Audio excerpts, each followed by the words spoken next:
Presagios del final. Los secretos de Moctezuma. En la tierra de la antigua México, el pasado no muere. Susurra a través de las piedras, los vientos y las páginas de los códices antiguos. Aquí, entre valles y volcanes, donde nacieron los imperios tolteca y mexica, se conservan historias sobre presagios que anunciaban el fin de una era. Estas leyendas no son solo ficción, suenan como una advertencia, como si la propia tierra intentara decirle a la gente que su tiempo está llegando a su fin. La primera de estas historias se remonta a los últimos días de la Gran Tula, capital de los toltecas. La ciudad vivía en paz y prosperidad, pero un día la tierra se estremeció. De debajo de la colina surgió el cuerpo de un gigante. Desprendía un hedor que mataba a las personas. Los asustados habitantes ataron al monstruo con cuerdas y lo arrastraron lejos de la ciudad, con la esperanza de salvarse de la plaga. Pero los ancianos comprendieron que no se trataba de un horror común, sino de un tetahuitl, un siniestro presagio del fin. Y, efectivamente, poco después, Tula desapareció, como si se hubiera disuelto en el tiempo, dejando tras de sí solo guardianes de piedra que miraban al cielo. Pasados los siglos, una nueva sombra de cambio se cernió sobre México.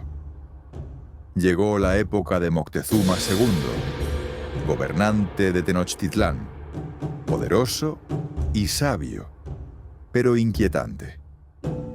Parecía que la propia naturaleza comenzaba a susurrar advertencias. Las aves abandonaban los templos, aparecían extraños astros en el cielo. El agua de los canales se agitaba. Los ancianos decían que se avecinaba una época en la que los dioses cambiarían de rostro y el viejo mundo se preparaba para dar paso al nuevo. Entre los muchos milagros y presagios, el más sorprendente fue el caso del enorme monolito de piedra. Por orden de Moctezuma, lo transportaban desde la cantera para tallar en él un altar sagrado. El camino era largo y difícil, pero de repente la piedra se detuvo, como si hubiera cobrado vida. Ninguna fuerza podía moverla de su sitio. La gente decía que en ella se había despertado el espíritu de la tierra, que se negaba a servir al mundo, destinado a desaparecer. Este suceso conmocionó al gobernante, convocó a los sabios, pero nadie pudo explicar lo que estaba sucediendo. Pronto comenzaron a aparecer extrañas columnas de fuego sobre el valle de Tenochtitlán. Las noches se iluminaban con una luz deslumbrante que se elevaba desde el horizonte hasta las estrellas.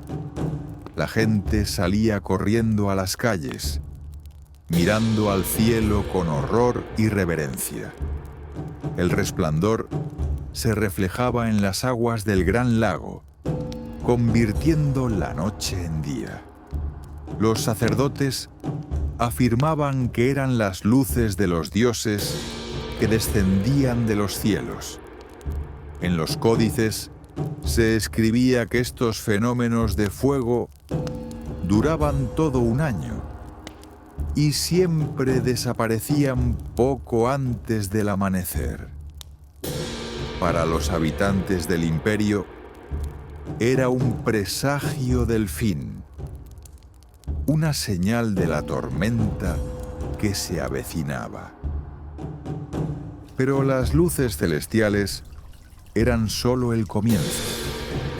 En diferentes rincones del país, la gente hablaba de milagros aterradores e inexplicables. Algunos veían criaturas con 2 cabezas que desaparecían en cuanto se les acercaban. Las aguas del lago Texcoco de repente comenzaban a hervir sin motivo, y por la noche se oía desde lejos un prolongado llanto femenino que helaba el corazón. La gente decía que era una madre llorando por sus hijos. Así nació una leyenda que ha sobrevivido a los siglos. La historia de una mujer que aún deambula por las orillas de los ríos, lamentándose por el destino de la humanidad. Cuando cayó el imperio y los españoles entraron en Tenochtitlán, los sabios supervivientes intentaron comprender lo que había sucedido. Buscaban una respuesta. ¿Por qué había desaparecido su mundo, tan grande y poderoso?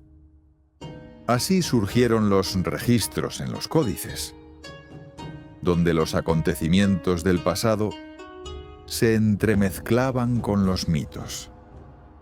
Los primeros cronistas indígenas, educados por los españoles en la escritura y la teología, encontraron en las crónicas europeas profecías similares sobre cometas, diluvios y fuegos milagrosos. Trasladaron estos motivos a sus historias, dando sentido y una explicación divina a la caída del imperio. Pero los mitos no desaparecieron junto con las ruinas. Hoy en día, en los pueblos de México, se pueden escuchar historias sobre piedras que no quieren moverse, sobre estatuas que se vuelven imposibles de levantar si alguien intenta sacarlas de un lugar sagrado. En un pueblo hay una capilla en cuyo interior yace una pesada losa de piedra.